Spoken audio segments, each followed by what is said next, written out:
Muy buenas tardes, ya estamos aquí con ustedes como cada jueves, siempre en este horario, tratando de encontrarnos para esta vez tratar un asunto relacionado con lo que conocemos como salud mental y que además está, por supuesto, en una relación estrecha con lo que observamos, con lo que podemos ver, con lo que podemos medir, que es la conducta humana.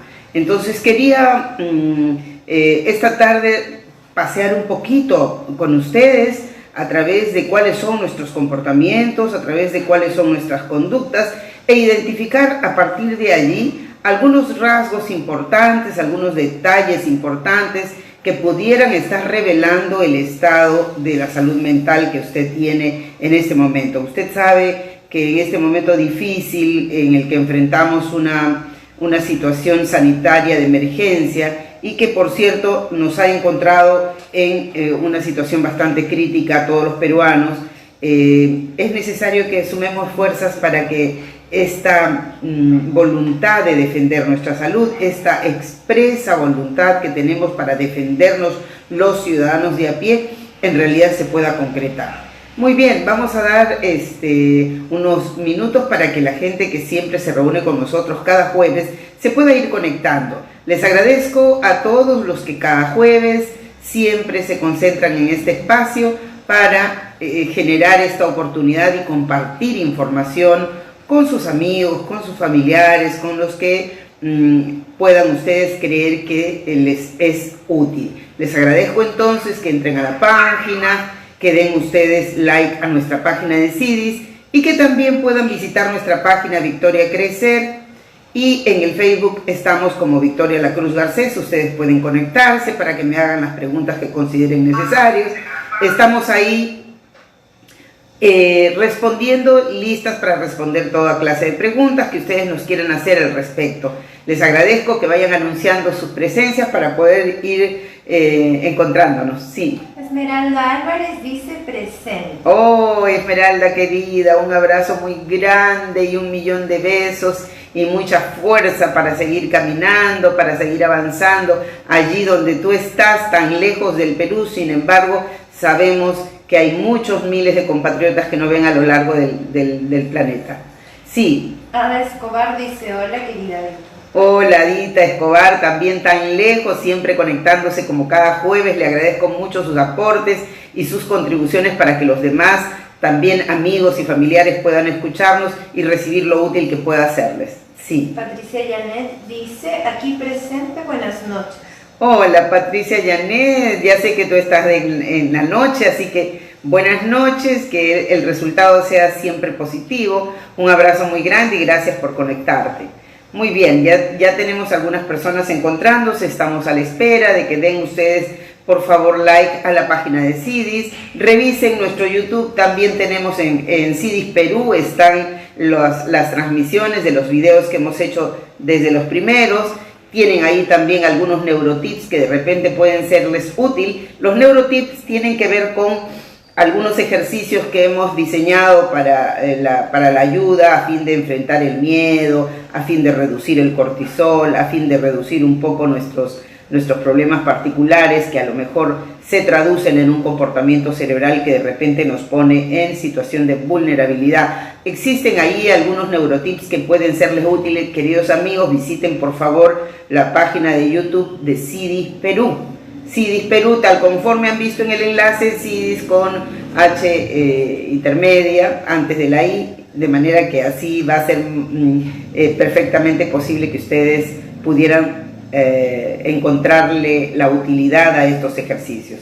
Les agradezco a todos los que se están conectando para que pudieran hacerse presentes y para que pudieran avisarnos en qué momento, en el momento en que se integran, para hacerles llegar un saludo también por su intermedio, por supuesto a la comunidad que ustedes representan, ¿sí? Katy Lobón dice, hola desde Sicuani, Cusco, presente, buenas noches. Qué linda, Katy, un abrazo muy grande para Sicuani y el Cusco. Les agradezco que estén presentes. Muchas gracias, Katy, por acompañarnos en este espacio. Hay que recoger lo que sea de utilidad y, por supuesto, compartirlo con las personas que les son cercanas. Sí. Inés Martínez dice, buenas tardes, doctora, aquí presente. Buenas tardes, ingeniera, un placer encontrarnos, como siempre, en este espacio. Un abrazo muy grande para mi querido Carlitos. Ya estamos muy bien, estamos enfrentando, como ustedes saben, una situación de emergencia, una situación de dificultad, una situación sanitaria que nos ha cogido de repente con una fragilidad en el aparato de salud en el país y que por lo tanto tal vez ha empezado a notarse esta emergencia en la falta de servicios de salud para atender a los peruanos, a los compatriotas que en este momento están siendo afectados por esta pandemia. En realidad, había venido tratando en los jueves anteriores, los 2 jueves anteriores, habíamos venido tratando algunos temas relacionados con la violencia y con el comportamiento de los maltratadores y el perfil de las personas que tienen una condición de víctima. Sin embargo, en razón a lo que nosotros estamos observando y en razón a lo que nos han venido solicitando muchas personas durante todos estos días, es que hemos observado, queridos amigos, que es absolutamente necesario, justamente porque estamos observando un rebrote significativo, porque estamos observando una infección mayoritaria y ahora cada vez más alarmante, en razón a que no hay un abordaje frontal de parte del Estado peruano y de parte de las autoridades con relación a este problema que pudiera resultar eficaz en este momento, dado de que la situación sanitaria en el Perú ha estado fragilizada desde mucho antes, ha sido necesario quizás un abordaje de emergencia y que este proceso en el camino se tiene que ir articulando y estoy segura que mejorando. Pero lo cierto, estimados amigos, es que la salud mental, que es un problema, que ha sido un problema para el Perú desde más antes, porque hemos entendido que la salud mental a veces la hemos comprendido solo desde el punto de vista de la quiebra de la salud mental. Hemos entendido que la salud mental era solo la relación que hay cuando hay ausencia de salud. Hemos entendido que la salud mental se está refiriendo profesamente a problemas de desorden en el área de la salud mental. Hemos entendido que la salud mental tiene que ver con psicóticos, con esquizofrénicos, con paranoides. Entonces, probablemente nos hemos sentido lejanos de lo que consideramos el concepto de la salud mental. No solo porque efectivamente la mirada, digamos, occidentalista de la salud ha partido siempre de la comprensión de la salud física y de la comprensión de la enfermedad más que de la salud mental, entendiendo a la salud mental como una ausencia de salud, entendiendo a la salud mental como un defecto, entre comillas, de la salud. Entonces, cuando hablamos de salud mental no estamos hablando de ausencia de enfermedad. Justamente al respecto es importante y muy importante, lo he señalado en muchos espacios de televisión y prensa escrita cada vez que me ha sido posible, lo he señalado con claridad. En realidad tenemos una percepción incorrecta de la salud mental aún todavía en el Perú. Y esto es bastante grave porque nos ha hecho, por ejemplo, que en el Perú se promulgue la ley 3947, que es la ley de salud mental y que tiene el propósito de, si bien enfrentar el problema que ha sido, digamos, ha omitido comprender a la salud mental como un concepto estructuralmente importante, lo que, sin embargo, esta ley, en su artículo 25, aún necesitamos referirlo porque señala que el equipo de tratamiento, de abordaje, de diagnóstico, rehabilitación de la salud mental debe estar presidida por un psiquiatra. Y dice en el artículo 25 que a falta del psiquiatra, cualquier otro médico de cualquier especialidad podría cumplir esa función. Y es más, en ese equipo de tratamiento que la ley prevé, no está considerado el psicólogo. Está está el médico y la participación de otros profesionales, pero no está el psicólogo. Y esto es una ausencia que debe resolverse, porque debemos, en honor a la verdad, debemos de señalar que los médicos, si bien es cierto, tienen una importancia, destacable en el tratamiento del área de la salud mental, más bien diríamos su actividad está relacionada no con la salud mental propiamente dicha, sino con la enfermedad mental. Porque los médicos pues son médicos, medican, ¿verdad? Y entonces la intervención medicamentosa tiene que ver con los trastornos del comportamiento cerebral, tiene que ver con la alteración en todo caso de esto que conocemos como salud. Entonces, no puede ser posible que, digamos que bueno, que quien lo dirija, lo presida, sea el psiquiatra, pero no encontramos razón alguna para que no esté presente el psicólogo, en segundo lugar. Y en tercer lugar, no encontramos lógica, no encontramos justificación para que se nos diga que quien preside esa comisión de especialistas deba ser cualquier médico de cualquier especialidad. Eso me parece francamente irresponsable, porque no puede ser posible que pensemos que, por ejemplo, un ginecólogo pueda diagnosticar y pueda trabajar en salud mental. Puede diagnosticar sobre salud mental un oftalmólogo, un ginecólogo, un traumatólogo, el urólogo. Entonces hay que hacer un poquito de esfuerzo para utilizar quizá el criterio común y poder contestar a la pregunta, ¿verdad? Dicho esto, quiero referirme básicamente, por ejemplo, a considerar que la salud mental es este estado de bienestar, una sensación de bienestar, una sensación que experimentamos de bienestar, de equilibrio, como dice en mi pizarrón, un estado de salud en el que consideramos como bienestar físico, bienestar social y bienestar mental. Bienestar, me siento bien físicamente, me siento bien mental y emocionalmente, me siento bien socialmente. Entonces, si es verdad que la salud mental está relacionada con este concepto de sensación de bienestar, diríamos que hay aspectos importantes para el ciudadano peruano en este momento que pudiera alertarnos respecto de que la salud mental no es entonces todo lo que nosotros quisiéramos que sea para estar protegida.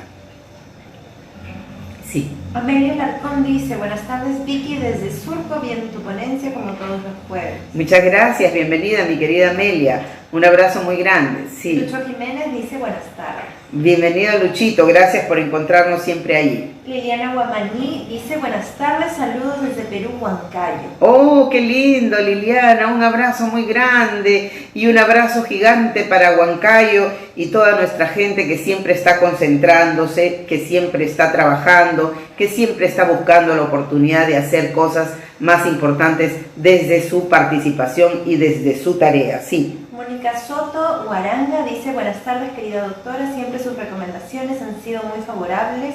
José Luis le manda un beso. Oh, muchas gracias mi querida maestra, una maestra en línea también siempre comprometida con la tarea del crecimiento. Un abrazo muy grande para José Luis. Jasi Rojas dice, doctora, saludos del compañero Antonio Rojas, siempre se la recuerda con cariño en San Felipe.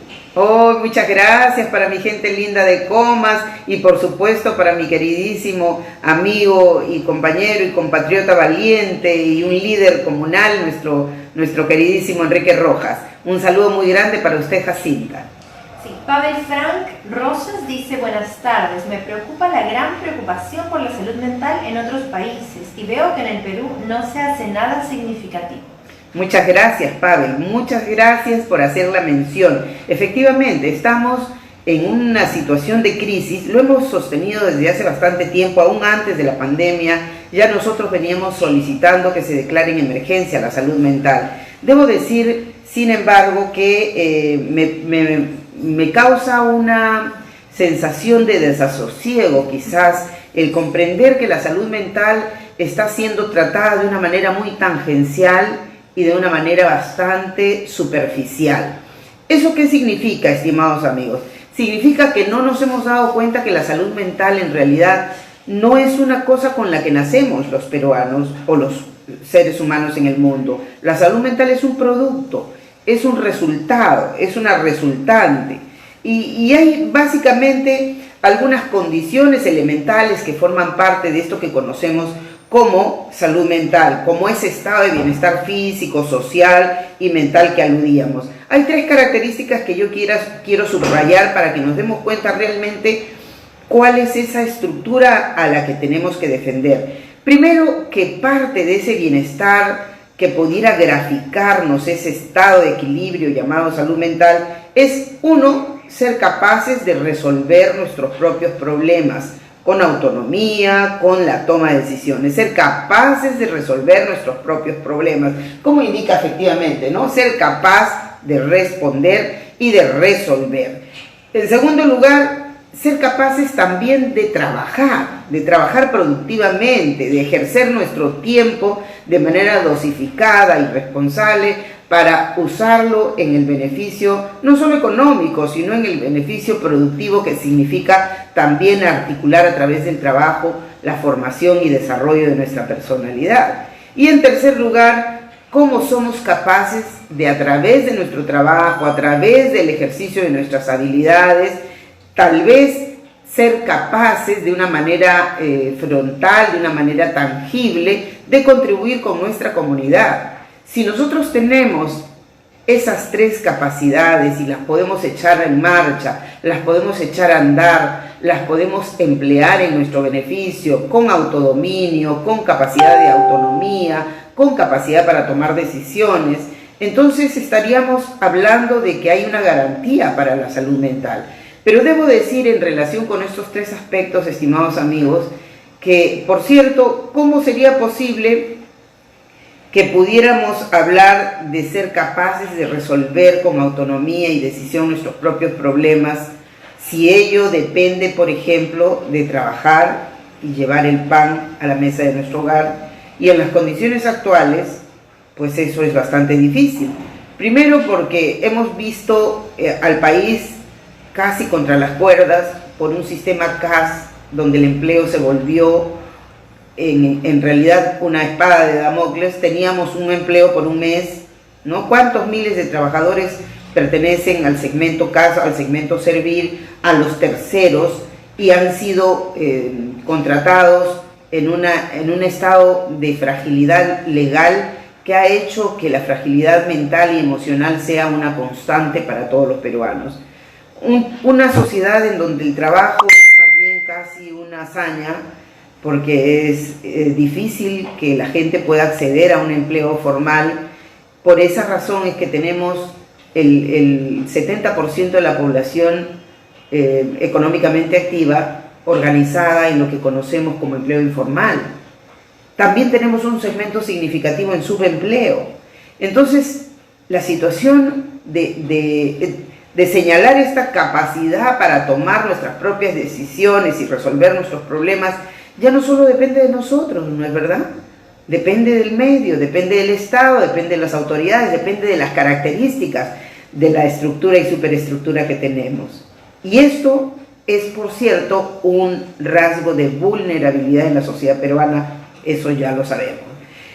Y en relación a que tener un trabajo y ejercer nuestro trabajo de manera productiva, ¿cómo podríamos ejercer de manera productiva si muchos de los trabajadores, por ejemplo, sé que se ha aprobado en comisión en el Congreso la eliminación del CAS, cosa que celebro y aplaudo la intervención, por ejemplo, del congresista Lenin Checo, que ha hecho un gran esfuerzo para hacer que esto se consiga? Pero esta situación es la que han vivido y viven aún miles de peruanos en un sistema oprobioso, en un sistema en el que se daña gravemente la salud emocional, porque alguien que sabe que a fin de mes le van a cancelar su contrato y que no sabe si le renovarán o no, que a veces eso depende, por lo menos en los órganos del Estado, depende del estado de ánimo que tiene el jefe inmediato o de las necesidades políticas del líder del sector.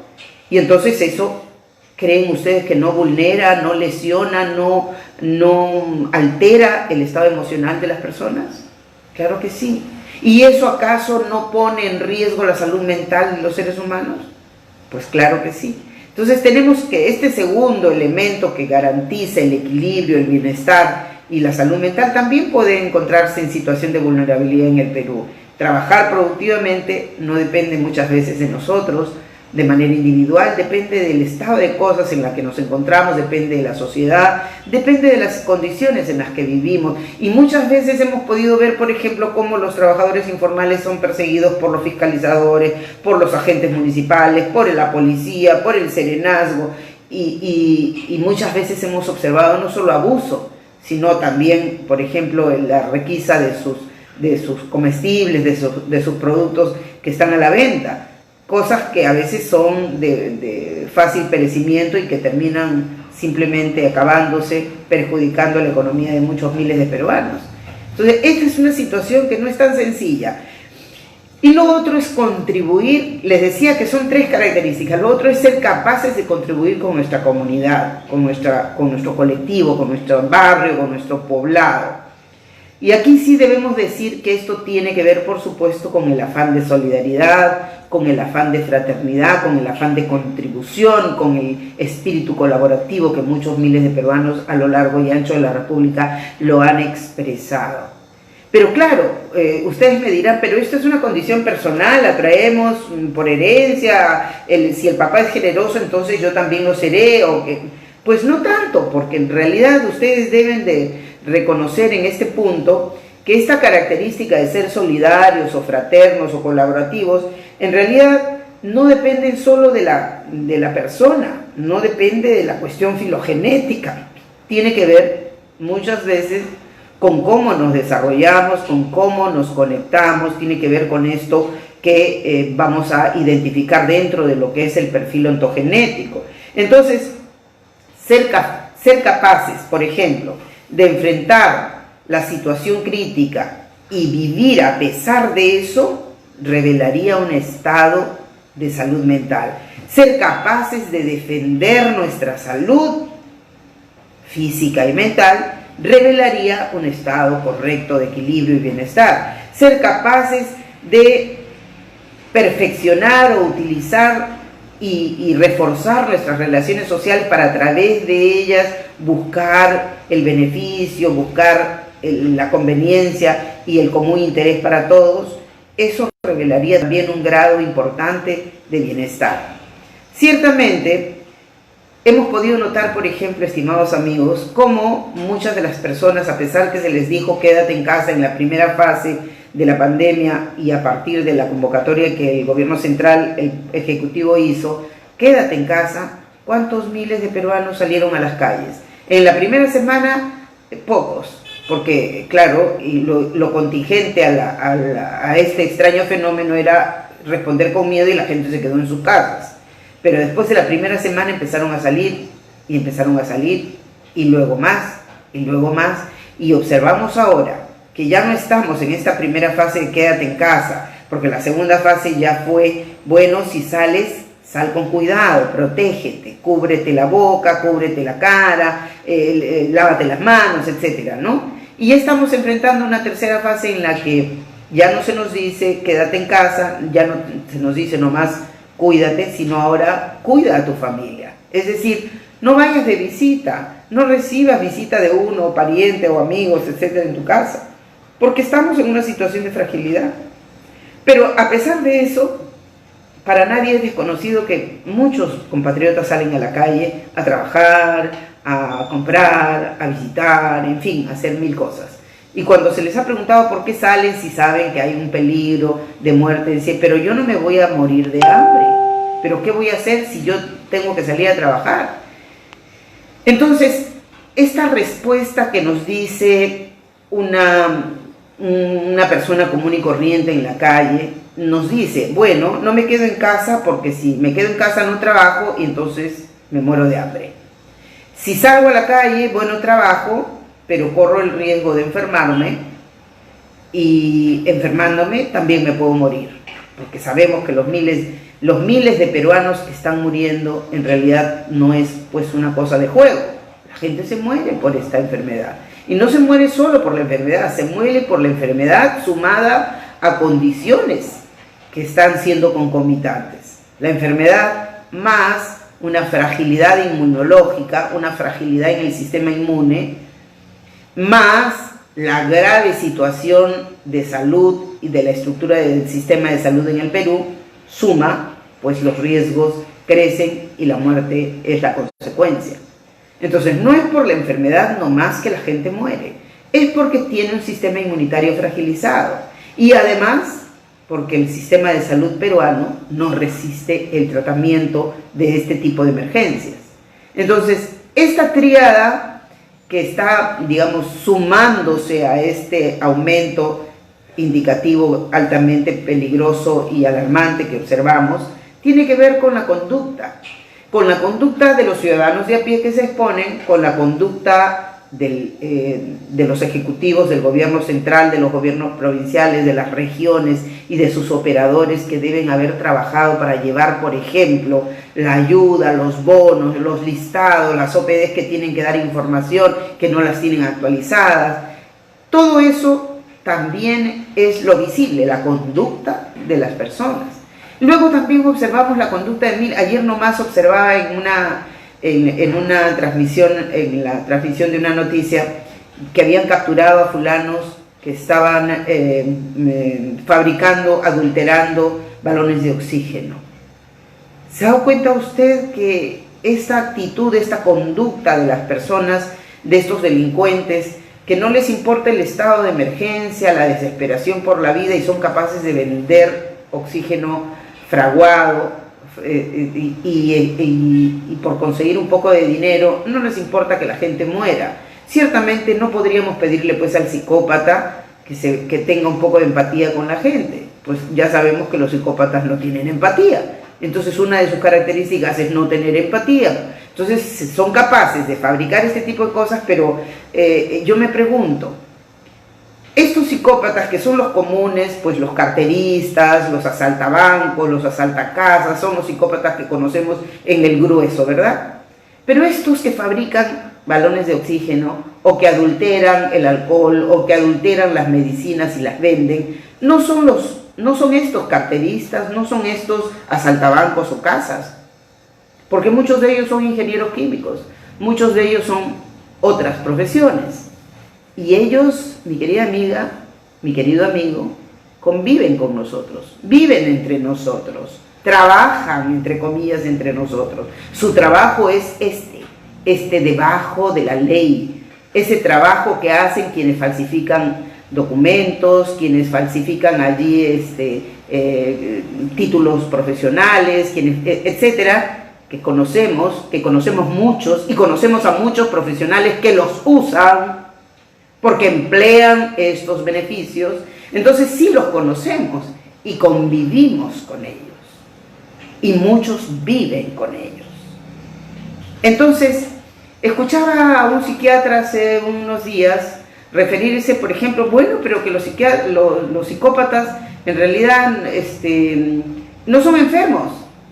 Los psicópatas son personas que deben aceptar ser castigados por la ley porque no son enfermos. No es como el psicótico, que es un esquizofrénico, no es como el paranoide, etc. Y escuchaba también a personalidades del ministerio, a gente involucrada con el tema de salud mental, decir que pues la violencia no es un problema de salud. La violencia no es necesariamente un problema de salud, y además que por añadidura las personas que están en condiciones de ejercer algún tipo de violencia sobre otra no es necesariamente las personas que tienen alteraciones en la salud mental. Al contrario, los que tienen alteraciones en salud mental son las víctimas de estos ataques, no los victimarios. Eso me ha sorprendido grandemente, porque, estimados amigos, no es cierto que un psicópata común y corriente, como los muchos que tenemos en política, por ejemplo, porque en política tenemos muchos psicópatas, porque les acabo de decir que psicópatas son todos los que conviven con nosotros, ese que falsifica documentos, ese que utiliza, por ejemplo, el soborno, la extorsión, la maña para conquistar y comprar jueces y fiscales y policías, que ejerce una conducta de extorsión, de manipulación sobre otra por beneficio económico, ciertamente son conductas psicopáticas, ¿verdad? Podríamos decir que esa persona tiene ese grado de bienestar del que estábamos mencionando hace un momento y que lo ha señalado la OMS con mucha claridad en este particular punto. Podríamos estar hablando de que esta persona tiene ese ejercicio de bienestar, tiene esta experiencia y sensación de bienestar física, mental y social. Y bueno, es solamente porque es así. Es más, hay un detalle significativo que señalaba precisamente alguien vinculado al tema de la salud mental, diciendo que no es un problema necesariamente de salud, no es un problema de desorden mental, sino es un problema de personalidad. Y yo la verdad estoy muy sorprendida porque estas declaraciones son alarmantes. Ciertamente yo debo decir, para recuerdo de todos los que me escuchan, la personalidad es un resultado. ¿De qué es ese resultado? Primer componente, que le llamamos condicionante, se llama temperamento, que es un conjunto de rasgos bioquímicos que traemos por herencia, al cual vamos a incorporarle el elemento modificador primario. ¿Quién es el elemento modificador primario? La familia. Luego le aplicamos el elemento modificador secundario, que es la escuela. Luego será pues la sociedad, el trabajo, la universidad, etc.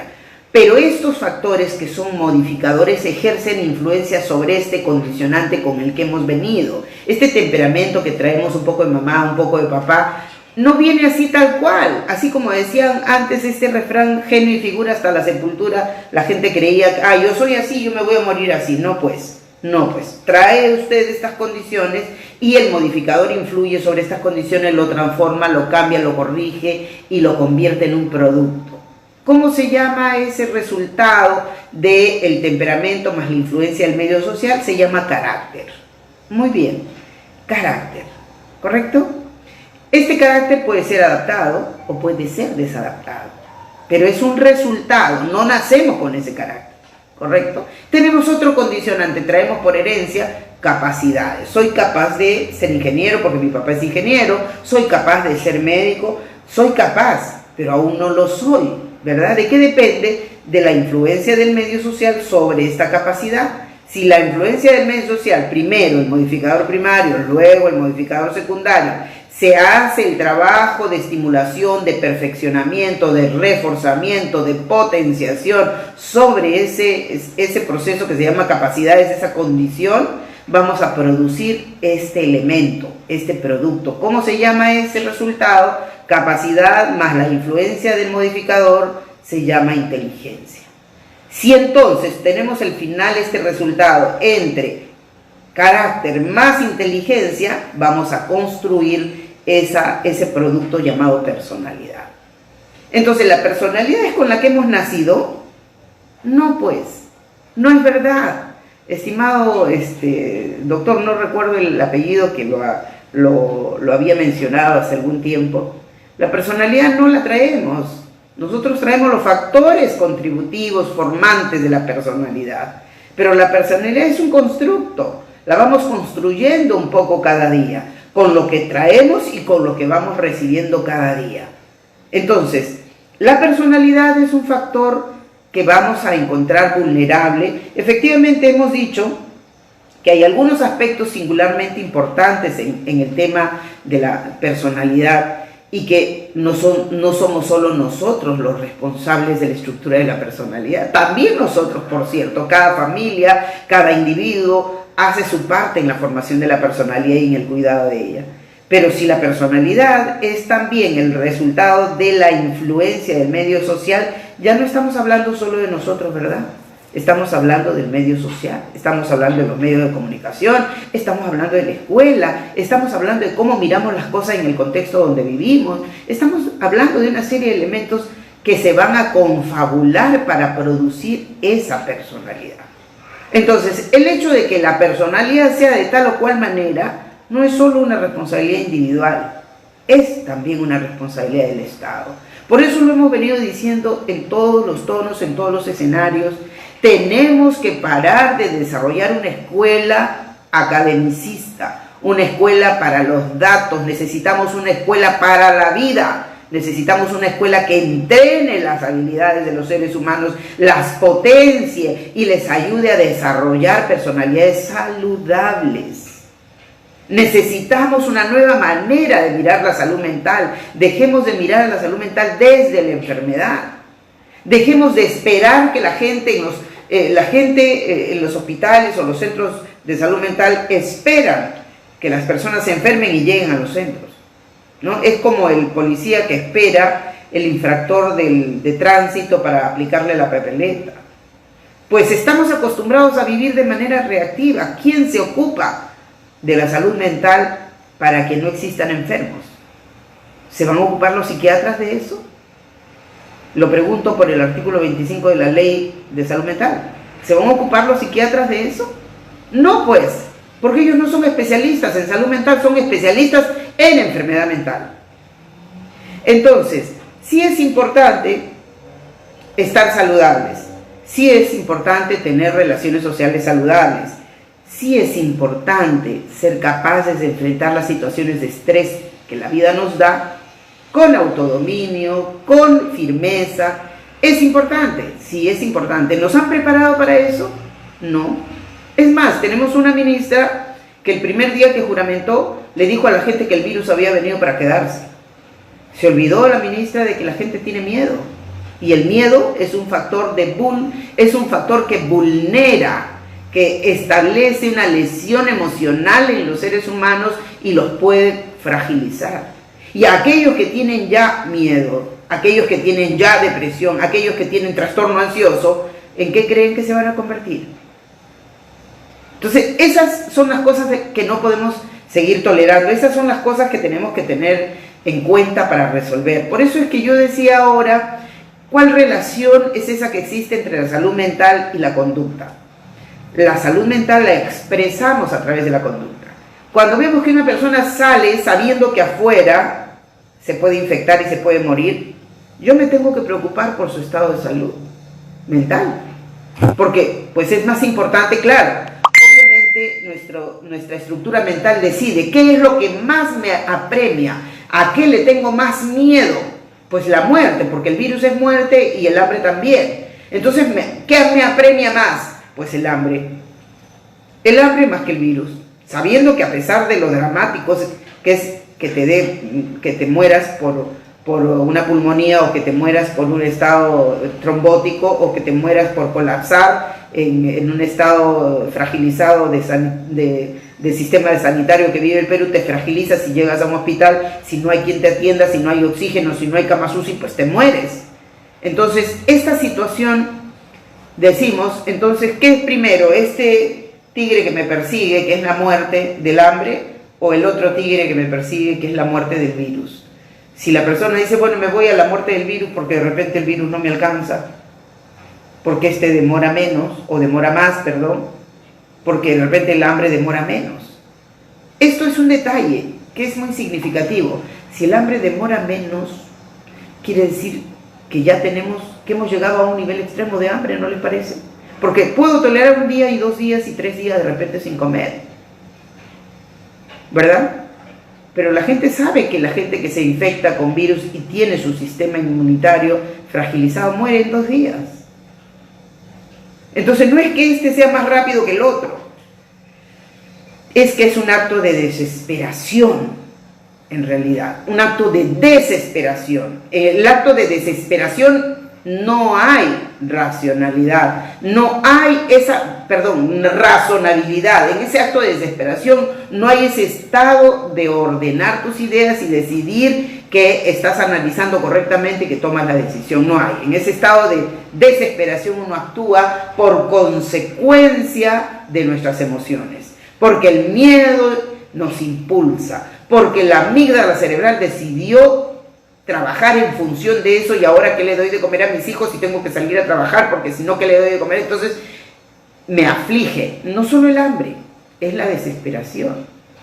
Y entonces ya estamos hablando de un problema de salud emocional.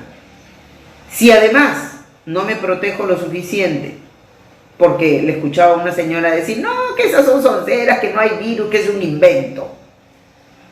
Probablemente la señora no se ha dado cuenta que han muerto miles de peruanos en este invento, porque la gente en realidad se enferma. Entonces, ese estado de desesperación me obliga a decir cosas a lo mejor muy lógicas, pero que son para ella de repente su refugio para sentir menos miedo, para refugiarse en esa estructura mental que le permite hacer una especie de parapeto y esconderse atrás y no tener tanta angustia por el miedo. Por eso responde de esa manera. Y entonces podemos decir que hay un estado emocional fragilizado, que la desesperación me permite actuar así.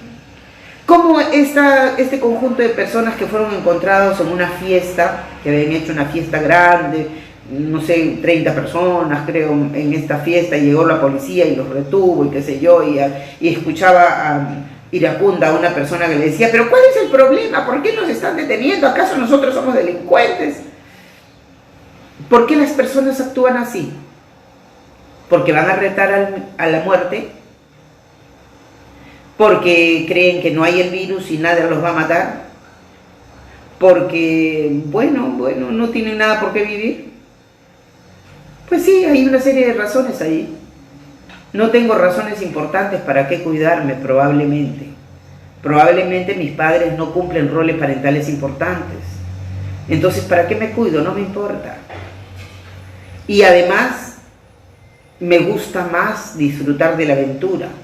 La vida es una aventura y yo tengo que vivir lo más rápido que pueda. No puedo detener mi impulso, tengo que hacerlo, quiero hacerlo, me desespero por hacerlo, no puedo detenerlo, me gusta hacerlo.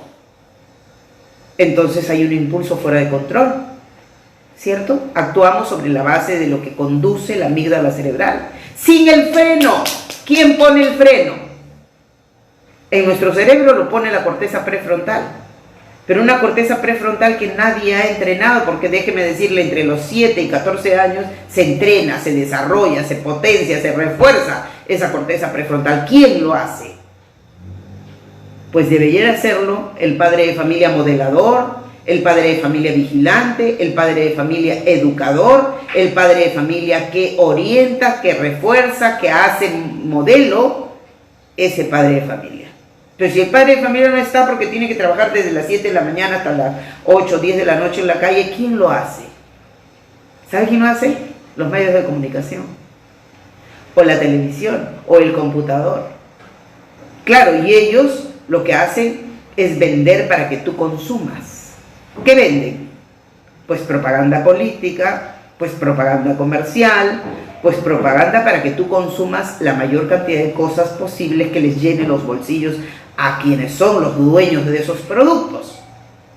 Pornografía, telenovela embrutecedora, cualquier producto que tú encuentras en la televisión que puede tener esa misma condición. O en el computador, que puedes encontrar todo lo que te da la gana, tan embrutecedor como lo que le estoy mencionando. Y entonces termina siendo educado por estos elementos de comunicación masiva. Y de remate vas a una escuela que cuando ibas físicamente a la escuela tenías una escuela que solo te enseña matemática, lenguaje, historia, geografía y cuanto hay en números y en datos, sin entrenar este aspecto fundamental que se llama corteza prefrontal y que se entrena desde los 9, 7 años hasta los 14, tiempo de la escuela. No tienes un padre que cumple este rol modelador porque está trabajando. Ya les dije, todo el mundo tiene que trabajar. Y hay gente que trabaja afuera y que es informal y que llega muy tarde y qué sé yo, y no tiene plata para poder tener a una persona que custodie a sus hijos, así que los hijos se cocinan solos y se sirven solos y se atienden como puedan. Entonces, ¿esto a qué conduce? A que le dejamos la tarea de educar, de construir, de modelar, de hacer el trabajo educidor de la personalidad a alguien cuyos propósitos no son de salud. Porque el que vende el producto que quiere que tú le compres no le importa tu salud. El que vende Dota, el que vende los juegos en línea para los chicos, ¿se preocupan por tu salud? No, lo que quieren es embrutecerte, convertirte en un robot repetidor de conductas. Lo que quieren convertirte es un adicto consumidor de esos juegos, porque eso es lo que les conviene para seguirse vendiendo. No le importa un pepino tu salud.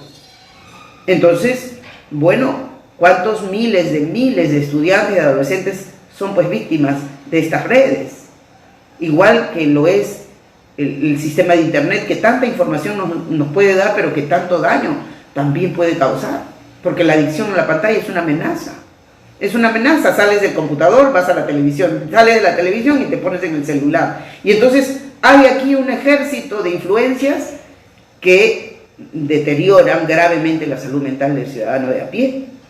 Y tenemos un Estado indemne, un Estado que no sabe que tiene que hacer algo con relación a la salud mental, un Estado que no puede actuar y de hecho no actúa, porque no solo como lo que les comenté acerca de la ministra Massetti, que efectivamente fue un desatino, sino que además no tienen capacidad para poder intervenir, por ejemplo, a los canales de televisión abierta, que todos los días invaden diciéndonos cuántos muertos, cuántos más infectados hay, cuántos miles más de muertos, y hay gente que exige que hablen sobre la verdad, que declaren cuántos muertos más hay, oiga, es una responsabilidad de los políticos ser por lo menos empáticos con la ciudadanía en el Perú.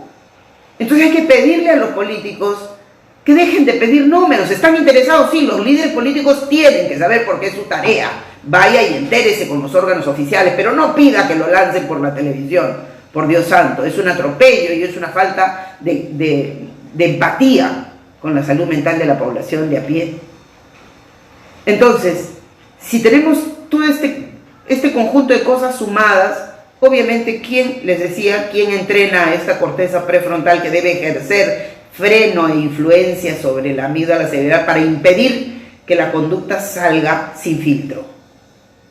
No tenemos quien lo entrene. Tenemos que hacerlo por nuestra propia cuenta y riesgo de manera individual. Por eso es que yo decía para el tema de hoy, les decía a algunas personas, me decían, ¿va a tratar sobre qué? ¿Sobre psicopatías? No, prefiero tratar sobre el tema de salud mental, porque no nos queda otra sino protegernos entre nosotros. Hasta que tengamos un Estado que tenga empatía por los ciudadanos a los que gobierna, hasta que tengamos una educación que entienda que su tarea no es enseñar 1 más 1 es 2 y todas las figuras geométricas que nos han enseñado y todas las operaciones matemáticas que nos han enseñado, no. Tenemos que tener una alta convicción para defender nuestra salud. Y esa salud mental es la que tenemos que defender de manera individual ahora, hasta que tengamos un Estado responsable para cuidarlo, hasta que tengamos un Estado y un sistema que priorice el bienestar de los ciudadanos y no el consumo, que priorice el bienestar y no el mercado, que priorice la vida y no el dinero, que priorice la tierra, el universo y el equilibrio ecológico que debe defenderse en la vida y no los minerales. Hasta que eso no ocurra, les pido a todos mis compatriotas de todos los rincones del país que cuidemos nuestra salud mental. ¿Cómo tenemos que cuidarla? En primer lugar, respete usted su rutina. Haga la rutina, por Dios santo, haga la rutina, defienda el ejercicio de su sueño, coma saludable, verduras y frutas, coma saludable, proteja su sueño, duerma por lo menos 7 horas, 8 horas en promedio, garantice que haya sueño profundo. 2 horas y media en sueño profundo es garantía vital para la vida. Entonces cuide esa salud mental que es importante. Sí. Padre Frank dice, Victoria, me parece de gran valor lo que menciona sobre el trabajo, pero un informe dice que los peruanos somos los más envidiosos, pesimistas y con sensación de insatisfacción de Latinoamérica. Pero lo más increíble es que les hubiera gustado nacer en otro país. Eso sí me parece terrible. ¿A qué crees que se deba? Sí, comparto contigo en que eso me parece terrible. Ese es un informe completamente antojadizo. No creo que se hayan hecho exámenes que orienten en la conducta de los ciudadanos del Perú. Claro, hay indicadores que pueden señalar una relación entre la invasión española y sus estragos, los estragos que hizo la invasión española en la cultura peruana, que obviamente puede estar garantizando de repente nuestra rabia, pero a lo más solamente eso. Lo demás me parece antojadizo. Entonces, si cuidamos, en principio, sí. Mónica Flores dice, buenas tardes. Buenas tardes, Mónica, bienvenida. Muchas gracias por acompañarnos. Adelia Almanza dice, buenas noches, saludos desde Puno, Perú. Oh, qué lindo, Adelia, muchas gracias. Un abrazo muy grande para mis compatriotas de Puno y fuerza para seguir adelante. Grimaldo Oruro dice, así se habla, doctor. Muchas gracias, doctor, un placer escucharlo y tenerlo en línea. Muy bien, entonces decimos que hay que cuidarnos en la rutina, cuidarnos en los sueños, en el sueño, es decir, tener la protección de garantizar 7 u 8 horas de sueño, garantizar que la comida sea saludable, que haya verduras verdes, por favor elija ensaladas que combinen colores, eviten comer carbohidratos en cantidad, azúcar, elimine el azúcar por estos tiempos, no ayuda, los calóricos aumentan la adrenalina y la adrenalina es prima hermana del cortisol y el cortisol aumenta cuando hay miedo y cuando estamos ansiosos y cuando tenemos ganas de escapar desesperadamente, el cortisol aumenta. Si usted en este estado de cosas que ya tenemos miedo le aumenta más cortisol a su cerebro, lo está intoxicando y eso hará que la serotonina se reduzca y que por lo tanto ese factor equilibrante que colabora con el sistema inmunitario se va a perder. La serotonina es el que colabora con estructurar el sistema inmunitario. Si lo fragilizamos aumentando el cortisol, entonces nuestro sistema inmune se va a fragilizar y aunque usted tome medicinas, pues esta medicina no le hará gran cosa. Cuide por favor lo que come, cuide las horas que duerme, apague el televisor y tápelo. Si usted tiene un artefacto eléctrico dentro de su cuarto, el televisor, el computador, tápelo, porque sus ondas harán interrupción con las ondas gamma o delta que está usted teniendo o teta que está usted en pleno sueño profundo. Por favor, por otro lado, es importante cuidar los pensamientos. Cuando cuidamos los pensamientos, cuidamos las emociones. Cuando cuidamos pensamientos, cuidamos emociones y por lo tanto cuidamos la conducta. La conducta que aflora es puede ser una conducta fragilizada, producto de emociones impulsivas sin filtro. Y esto ocurre cuando el pensamiento condensa ideas y conceptos que pudieran colocarnos en ese punto de orillas emocionales peligrosas. Entonces, cuide los pensamientos. ¿Qué quiere decir eso? Recuerde que para cuidar los pensamientos se van a formar con todo lo que usted echa aquí en su cabeza. Ojo, oído, nariz, boca, tacto, todo lo que usted echa a través de los órganos de los sentidos se convierte en un pensamiento. Si usted ve películas de terror antes de dormir, pues va a soñar con lo que está mirando. Claro, usted me dirá, no, pero es mentira, yo sé que es mentira, sí, seguro lo sabe, pero su cerebro guarda las imágenes. Su cerebro no califica, no cualifica, solo guarda las imágenes. Y entonces usted estará circulando en el proceso de latencia y antes de llegar a sueño profundo se despierta y otra vez regresa y otra vez sale y otra vez regresa y se pasará todas las noches soñando. ¿Cuántas personas dicen, me he pasado toda la noche soñando? Y usted sabe que el sueño no se produce en fase REM, es decir, en sueño profundo. No, se produce en el estado de latencia. Entonces, cuando usted dice, he soñado toda la noche, es porque no ha llegado a sueño profundo, se levantará cansado y su cerebro estará fragilizado para el día siguiente trabajar. No tiene la energía necesaria para producir al día siguiente de manera correcta y saludable. Entonces, cuide por favor los pensamientos, cuidará las emociones y por tanto la conducta. Haga actividades de fortalecimiento y crecimiento de la personalidad. ¿Qué significa eso? Estudie, capacítese, lea, opine. Analice, no repita, opine. Por Dios santo, deje de escuchar y repetir tonterías. No repita lo que dice alguien en quien de repente usted quiere seguir porque es su amigo, su mejor amigo. No, analice, deténgase, piense, reflexione, use la materia gris que tenemos en el cerebro. Nosotros, los peruanos, los seres humanos, tenemos un diseño perfecto en nuestro cerebro y ese diseño perfecto responde a nuestras demandas. Lo que usted quiere y le pida a su cerebro, él se lo va a dar. Por favor recuerde, el cerebro es el órgano más obediente que tenemos. Usted le ordena y el cerebro obedece. Usted dice estoy enfermo, el cerebro se lo cree y hará lo posible para que usted esté enferma. No estoy hablando de magia, acá no hay mitos, estoy hablando de ciencia.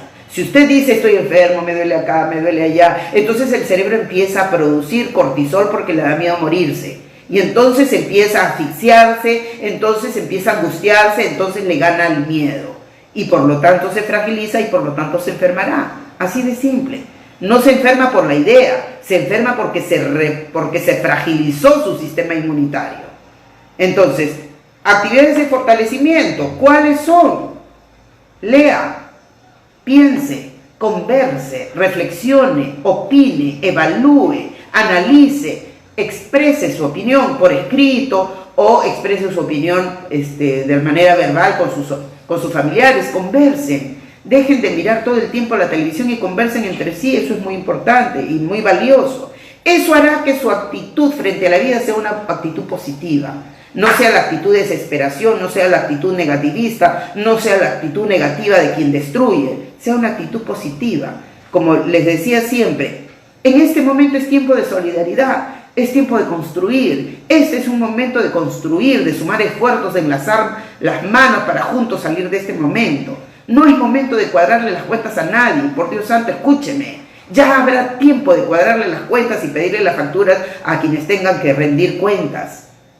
No, necesitamos sumar fuerzas para defender la vida, es la prioridad, defender la vida es la prioridad. Los políticos que hagan su tarea, los que son congresistas hay que pelear por recuperar nuestros derechos. Saludo, por ejemplo, la defensa de la eliminación del CAS, que me parece eso muy saludable. Exijo desde aquí al ministro de Educación que pare la persecución contra los maestros, que se pare la persecución contra los alumnos tomándoles las tareas diarias, que se detenga la amenaza contra los padres de familia que dicen no veo a su hijo, ¿a qué hora va a venir? ¿Por qué no está en clase? Para la lista de asistencia. Que se ponga un alto a las empresas que exigen que los trabajadores cada media hora se reporten por el internet para saber si están trabajando o no. Eso, señor ministro de Trabajo, es un atentado contra la salud mental y es una violación de los derechos.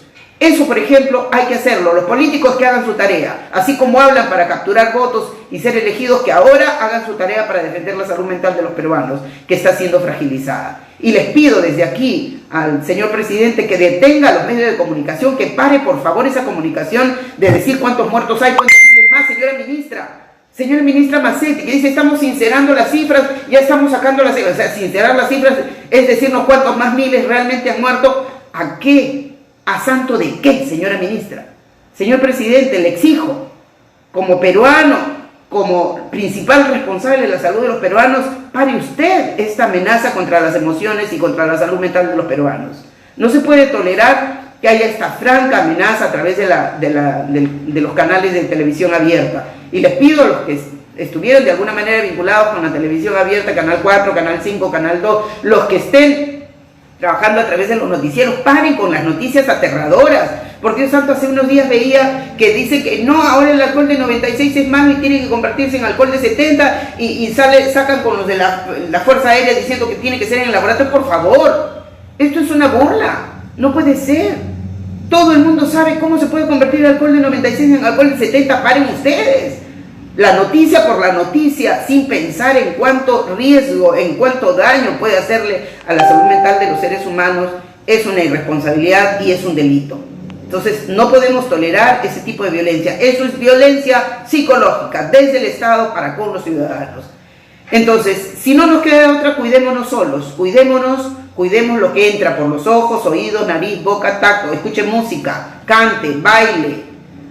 Haga lo suyo. Si usted desde la sierra cante sus guayos, cante sus yarabíes, disfrute bailando, muévase. No le digo que haga ejercicios porque de repente no hay mucho espacio, pero puede bailar. Bailar es un buen ejercicio. Si usted, por ejemplo, está ahí en su casa solo, no salga, que salgan los más jóvenes. A los que reciben, pues tenga el cuidado necesario, cumpla con el protocolo, por favor. Tenemos muchas teorías que hablaron acerca, por ejemplo, de la personalidad, las teorías demoníacas del pasado, las teorías míticas del pasado, las teorías que hablaban acerca de lo que era el humor, por ejemplo, a partir de los humores también se hablaba de los problemas de salud mental, las teorías microbianas. Hoy estamos otra vez en el plano biologicista. Hagamos nuestra tarea, cuidemos nuestra salud de manera individual. Nosotros somos seres biológicos, ambientales, sociales, sanitarios, económicos. Somos el resultado. La salud mental es multicausal. Es resultado de todo lo que convivimos. Cuidemos nuestro propio espacio. Cuidemos lo que miramos, lo que escuchamos, lo que hablamos y comemos, lo que tocamos. Entonces, estará usted protegiéndose. Luego, habrá de ser necesario discutir acerca del Estado, qué tipo de sociedad queremos. ¿Qué tipo de sistema queremos? Un sistema que respete a la tierra, que respete al medio ambiente, que cuide a las plantas, que valore a la naturaleza. Ese es el estado y el sistema saludable que todos nos merecemos. Ojalá y pudiéramos llegar rápidamente a esas condiciones. Agradezca que tiene vida, tenga una actitud propositiva frente a la vida. No pelee, sonría, por lo menos 10 veces al día. Si usted sonríe, estará aumentando endorfinas. Y las endorfinas son primas hermanas de la serotonina. Ayúdese, sonría por lo menos 10 veces al día. Cante, baile. Estoy segura que con eso le estaremos haciendo la pelea desde nuestro lado, desde el lado individual. El lado colectivo habrá el momento, pero tenemos que hacerlo. Sume fuerzas, haga solidaridad. Cuando usted hace solidaridad y suma fuerzas, entonces el principio activador de la perspectiva frente a la vida se fortalece. Entonces tiene usted un propósito, ayude a los demás, dele una palabra de aliento al amigo, al pariente, por teléfono, mándele un mensajito, preocúpese por su estado de salud. Eso nos hará sentirnos menos solitarios, porque la soledad también nos puede afectar. Hagamos fuerza común, queridos hermanos, de todos los rincones del país y del mundo, un abrazo muy grande. Siempre me van a tener lista para escucharlos y para juntos salir de este momento crítico. De esta manera me estoy despidiendo. Espero que por favor compartan lo que estoy señalando para que todos nos cuidemos, Antes de irse a la cama, haga una oración de gratitud, haga una oración importante con el alma, que estoy segura que esa oración hará lo necesario para que su energía se pueda concentrar y pueda usted hacer de la fase REM una fase reparadora, sueño profundo. Esas 2 horas y media que tenemos que hacer en fase REM son importantes. Por eso haga su oración, le da calma, le da paz. Haga ejercicios de respiración, por favor. El oxígeno en el cerebro es muy importante para sentirnos capaces de enfrentar cualquier miedo. El miedo es solamente una emoción y es producida por su cerebro. Y usted es el dueño de su cerebro. Si usted es el dueño de su cerebro, usted le ordena. Usted ordénele el alto a su cerebro para que esa idea perniciosa y negativa que la persiga se detenga. Cuando usted le diga alto, el cerebro se va a detener porque es suyo y le obedece a usted. Entonces dígale alto cuando sea necesario. A renglón seguido, imagínese cosas lindas. Su cerebro le va a obedecer. Y entonces su salud mental recurrirá y volverá a su sitio, gracias a las endorfinas. Recuerde que ese cóctel importante entre endorfinas, que es la sensación de felicidad, las dopaminas, que son la sensación del placer, el que nos da la comida, la lectura, el sexo, o de repente un disfrute de algún jugo, qué sé yo, el estado de satisfacción plena, las dopaminas, las endorfinas, más la oxitocina, son las que conservan la salud mental. La oxitocina es la que nos permite tener amor por los demás, tener ganas de servir a los demás. ¿Cómo puede usted aumentar la oxitocina? Abrace, diga que quiere a su hija, a su hijo, a su hermano, a su perro, a su gato, a quien sea. Dígale que lo quiere, dígale que está dispuesto a colaborar. Entonces, ese afán, ese contacto hará que la oxitocina se multiplique en su cerebro. Y eso hará que el sistema inmunitario se fortalezca de inmediato. Es mágico. Muy bien. Desde aquí me despido con un abrazo muy grande, un abrazo fraterno y solidario para todos los que siempre me escuchan. Estoy lista siempre para recibir sus comentarios y por supuesto sus preguntas. Estamos aquí hasta el próximo jueves con algunas otras novedades. Muchas gracias a todos los que me acompañaron. No se olvide de compartir.